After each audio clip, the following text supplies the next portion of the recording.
ప్రతి చైత్ర పౌర్ణమి రోజు అమృతంగా మారుతుందని భక్తులు భావిస్తారు. అందుకే భక్తులు ఇంతలా పోటీ పడి మరీ లెక్కకు మించి వచ్చారు. సంవత్సరంలో కేవలం 3 నుంచి 4 రోజులు మాత్రమే ఈ ఆలయం తెరిచి ఉంచుతారు. లింగమయ్య వస్తున్నాం అంటూ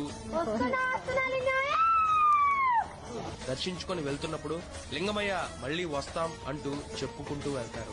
నల్లమల అడవిలో శ్రీశైలం నుండి 60 నుండి 70 కిలోమీటర్ల దూరంలో నాగర్ కర్నూలు జిల్లాలో తెలంగాణ అమర్నాథ్ యాత్రగా పిలుచుకునే ఈ యాత్ర సలేశ్వరం అనే ప్రాంతంలో జరుగుతుంది. నల్లమల అడవిలో అందాలు చూస్తూ ఆ లింగమయ్య నామస్మరణతో